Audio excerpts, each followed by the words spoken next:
Hi Gamereactor friends, as No More Heroes 3 is finally releasing on the Nintendo Switch 11 years after its prequel, we got the chance to talk with Suda Goichi, which is always a pleasure and something that we've been doing for many years now. So thank you so much for joining us, Suda-san. How are you? Hi, nice to meet you.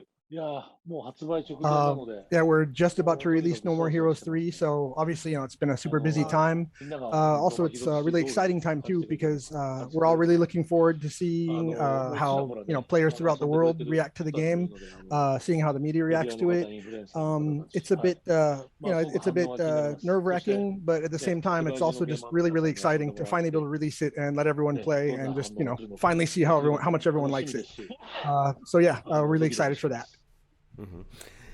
Of course, as I just mentioned, it's been 11 years since No More Heroes 2 released, and 14 years, if I'm correct, since the original game. So, how would you say gaming has changed in all these years, and how would you say you approached the development of this game compared to what you did before? Yeah, as you mentioned, it's been 11 years since No More Heroes 2 came out. Originally, it was actually sort of planned to be a 10-year gap exactly, but due to the Corona pandemic and everything, things got sort of held up, and it got delayed by about a year. And so, yeah, as you said, it's been 11 years since the last one. The time when we originally made No More Heroes 1 and almost directly after that No More Heroes 2, things were indeed a lot different for me myself and for Grasshopper as a company. One of the main differences between then and now is that at the time Grasshopper was putting out a relatively large number of titles. So it was always pretty much, you never really walked from one project to another or from one meeting to another. Everyone was kind of running all over the place, really trying to rush through these titles and get them developed and get them out and everything. Whereas these days, we're putting a lot more focus on each individual title that we're doing, spending more time on it.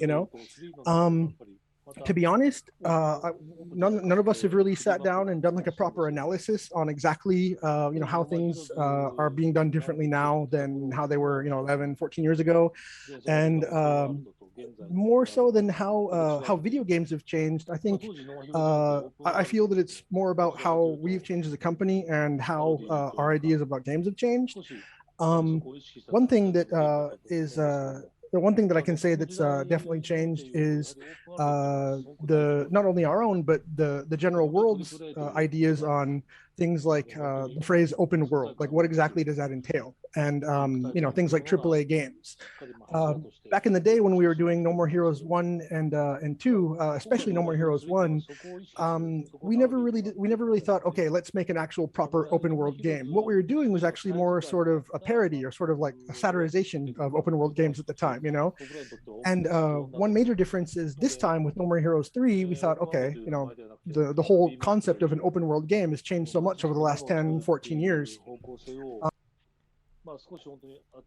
Instead of sort of making like a parody of an open world game or sort of laughing at it, it's gotten to the point where, you could actually do a lot of really cool things with open world games. And, you see a lot of these really big AAA titles kind of holding up the whole, open world game genre, if you will.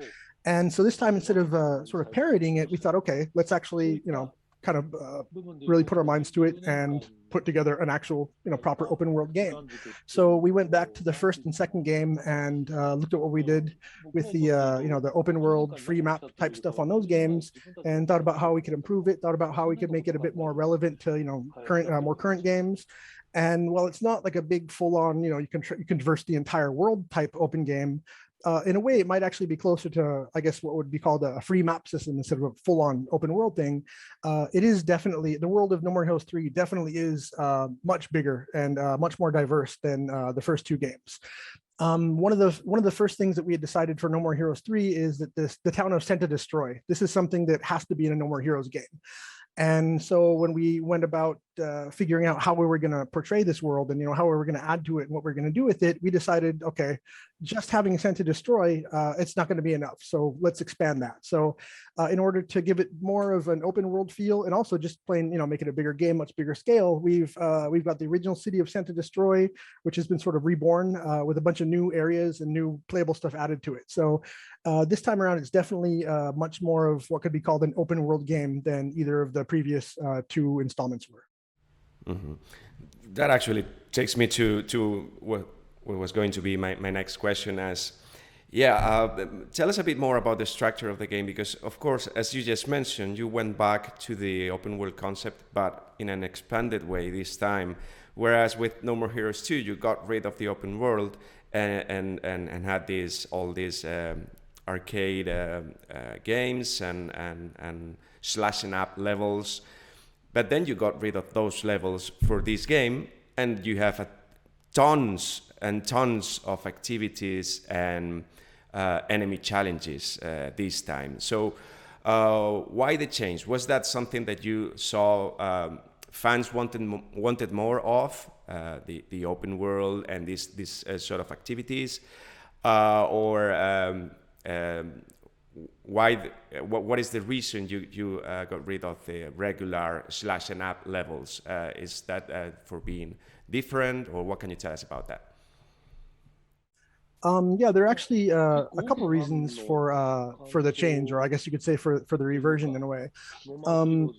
As you mentioned a bit earlier, the main differences between, or some of the main differences between 1 and 2 were, in part 1 you had the sort of semi-open world style, the free map thing where you'd go around Santa Destroy, and there wasn't really a whole lot to do. Like a lot of the town was really just sort of, I guess you could even say empty. There was just a lot of kind of open space, and then in 2. They got rid of some of that.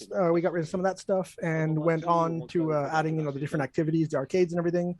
And after releasing 2, I just kind of felt that I missed some of the Santa Destroy parts of part 1, even the parts that didn't really have anything to do or anything in particular to see. I just sort of felt like a sort of nostalgia for Santa Destroy. And ever since I've been thinking, I'd really like to go back and sort of revisit Santa Destroy again, And so this time around, I've been thinking that for all these years. And this time around, I thought, okay, this is a good opportunity to go back to that. Instead of making, a proper, like a full-on open world game, since we're not exactly a full AAA studio. We only have probably less than 50 people here working on this game. We don't have hundreds of people working on these maps and everything. So again, it's more of a free map style thing than like a proper 100% open world type thing. But I really did want to revisit the town of Santa Destroy and let the players revisit it and see what else we could add there to make it more interesting. When we first started developing the game, originally it was mainly focused around the area of Utopia Land. And as we were developing it, I just kept thinking more and more, but hey, what about Santa Destroy? Like, there's not really much of Santa Destroy in here. I really want to see that. It was partly a personal decision and also the opinion of the rest of the team that, Santa Destroy it would be nice to revisit. It would be nice to go back to and add a bunch more stuff to. But when it all comes down to it, the biggest reason is the fans. Ever since No More Heroes 2 has come out, there's for years people have been saying, hey, we want No More Heroes 3. When are you going to make No More Heroes 3? And on top of that, one of the specific opinions and requests that we've heard more than anything was, we want more Santa Destroy. We want to go back to Santa Destroy. And so, I wanted to revisit Santa Destroy. I've had so many fans over the years telling me they want to revisit Santa Destroy. Actually developing the game, we really felt, okay, we need more Santa Destroy. So it just kind of worked out perfectly. It's okay. We're going back to Santa Destroy and we're going to add a bunch of stuff to it. So it was partly a creative and personal decision. Again, the biggest thing was just the fans. That's what they want. That's what we wanted. Hopefully now everybody's going to be happy. You've got a bunch of Santa Destroy, I might be part of those saying again and again, where's No More Heroes 3 through the years. But okay, you mentioned the rest of the team, and that takes me to my next question. I'm playing the game, I'm enjoying it, and I think one of the things that I think is really crazy is the way you guys combine art and music in pretty unique ways that I haven't seen on any other game at all. The way you use art, different types of art here and there, and different types of music. For example, the Spanish guitar. I won't say when it plays, but what can you tell us about this? About the artists working with Grasshopper and the way you are combining all these types of music and art in a really unique way. Yeah, actually, I'd love to talk about the other members of the team. Regarding the programmers, basically, I've got two sort of main programmers on the team. One is a guy named Hironaka, and another one is named Takumi Yamada. And as for Hironaka, he's basically the leader of the development team, and also in a way, he's kind of one of the leaders of Grasshopper itself. This guy is basically, I would say, he's probably the top boss fight developer in the world. This guy is just amazing when it comes to boss fights. He's been on the team since No More Heroes 1. He's done most, if not all, of the boss fights ever since then, and just the stuff this guy comes up with is amazing. He's definitely like a world top class programmer. The other guy, Yamada, he's been with Grasshopper from I can't say with 100% certainty. I'm pretty sure since Killer 7, or possibly since just slightly after Killer 7. But he's been around for most, if not all, of the No More Hero series as well. He works on most of the effects. When it comes to special effects and stuff, this guy is also basically a genius. He did a lot of great stuff for some of our previous games as well. For example, in Killer 7, when you slash a guy up and the blood kind of splatters like onto the UI, and you've got like the kind of funky particle maps and stuff. That was all Yamada himself. These two pretty much make up the core of the programming team, and they're really just ridiculously great programmers. As for graphics, we've got a guy named Tanimaki who he's responsible for putting together, I guess, what you could call just the general world vibe. The sort of the vibe that you get from the world of No More Heroes, the sort of the impression, the feelings that it kind of brings up inside you, whatever, when you look at the different screens. That's all thanks to this guy. He's also been with us since around Killer 7, for which I believe he was responsible for about 80% of the characters for that game.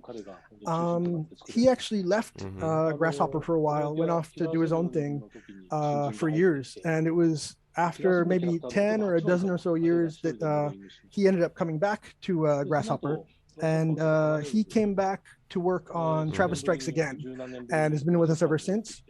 He's this guy also is just amazing when it comes to graphics. He's another core member of the team. Then when it comes to sound, there were two, for No More Heroes 3, there are two main guys that I've been working with in particular. One is a guy named Fukuda, he's been working on the sounds and music. He works as a composer. He actually doesn't work for Grasshopper itself. He's an external guy, but he and another guy named Nobuaki Kaneko. Kaneko is he's a pretty famous, well-known drummer in Japan. He also acted as a composer for the game. He's also an actor. He's a really well-respected, I guess you could say, kind of a character actor. This guy's he plays some really distinct roles, but this guy's really talented at pretty much everything he does. I haven't actually met with him directly yet, but he's been working with me. He's been working alongside me for No More Heroes 3 the whole time on the sound and music and stuff. And it's just kind of amazing how I can tell this guy, okay, this is the kind of music I want for like this scene or for this part of the game, or this is the book, and he's basically like, okay, I got you. And he can just feel like the sound that I want to hear. I tell him this is what I want to hear. He whips something up and I'm like, that's what I was talking about. So this, again, he's an amazing composer and musician in general. There's lots of other people on the team as well that are extremely, all of them are extremely crucial to the game and to Grasshopper in general. But yeah, these would probably be the main core members of the team as far as graphics, art. Also, actually, there's one more guy that I can't forget to mention. His name is Ren Yamazaki. This guy, he's basically been acting pretty much as my right-hand man, if not maybe even like my equal as far as directing this game goes. He's been working externally for a while. but he's been right here by my side for Travis Strikes Again and No More Heroes 3, taking over a lot of the directorial duties and everything. And he's been, I've been working with him since way back in the day, ever since Flower, Sun, Rain, actually. Wow. And this guy also is he's an amazing director. He does some really cool stuff. And I'm really happy to report that from September 1st, he's going to be officially rejoining Grasshopper as a full-time Grasshopper member. Mm-hmm. So we're really excited about that. But yeah, I definitely couldn't forget to mention that guy as well. Mm-hmm. Mm-hmm. Okay, as I said, I've been playing the game and I found it to be quite challenging, I have to say. It is true that there is some RPG element to it, that you can level up, you can use some buffs, you can buy some sushi, you can get ready for the battle, but anyway, they're gonna be challenging, both the main assassins and the challenge bosses that you meet. So can you share a couple of tips to kill these fuckheads? Actually, to be honest, we were kind of worried about the opposite. As we're developing the game, we were thinking, is this maybe like a bit too easy? Like, are people getting mad about this, you know? And, you know, there are multiple difficulty levels to the game. Generally, when I'm debugging it, I play on bitter. That's pretty much just right for me. Spicy is, yeah, it's definitely a bit more difficult. But yeah, I actually do have some really good advice for taking out some of the harder bosses and stuff. As you mentioned, there's, you know, the sushi. You know, whenever you get the chance, you know, grab some sushi. Also, don't forget to get the sets, because the sushi sets are really what's gonna help you you know, carry on. For example, you know, when you've got like the defense missions and stuff like that, or in between levels, whatever, if you've got some time and you can, go grab some sushi. And another thing too, this is kind of important. I think a lot of people might overlook this, but when you know, when certain things happen, you'll get the slash reel, where you have you try and match up, like, you know, 777s or the different little images. If you manage to get the full armor Travis upgrade, hold on to that. Don't use it right away. Hold on to that and use it on one of the more hardcore bosses, because that's definitely going to give you a really good leg up on some of the more difficult bosses. Another thing is there are various skills that you can use in the game, and you can create and upgrade these different skill chips. There's lots of stuff that you can do with that. My personal recommendation would definitely be the death kick. Get the death kick and just upgrade the hell out of it as soon as you can. Obviously, you know, you can use other skills and you can upgrade those too, but the death kick is really great for a lot of reasons, and it's really great for not just in general, but for a few specific bosses and a few specific fights as well. One of the reasons is you can use it to close up gaps between you and your opponent really quickly without worrying about, you know, getting hit, whatever. Totally.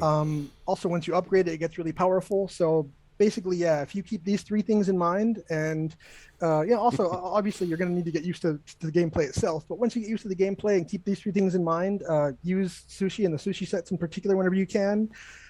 If you get full armor Travis, hold on to that till you really need it, and upgrade the hell out of death kick and use the hell out of death kick. If you stick with those three tips, then you should be able to get through all right.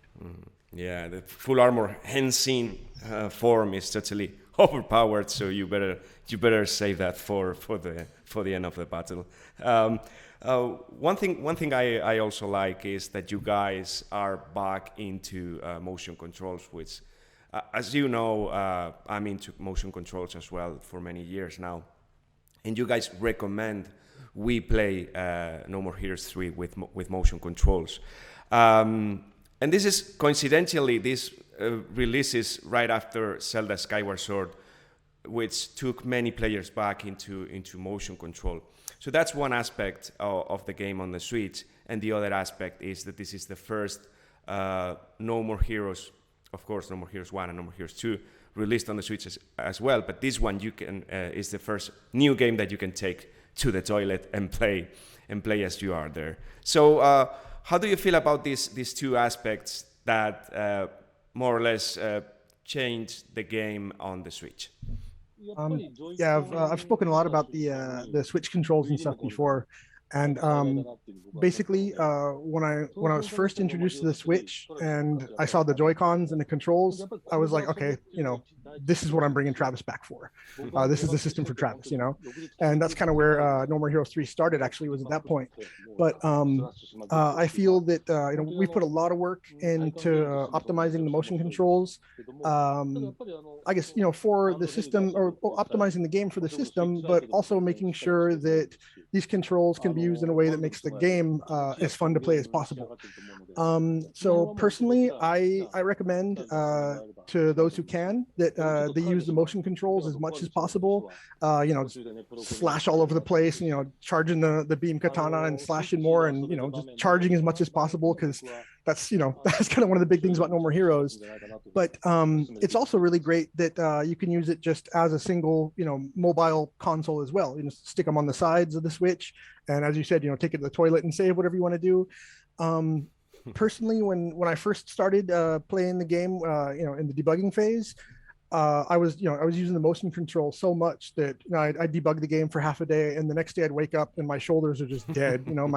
I'd get all the kinds of muscle pains and stuff, because it was just it's so much action and it's just so much fun, like slashing and charging and all this stuff.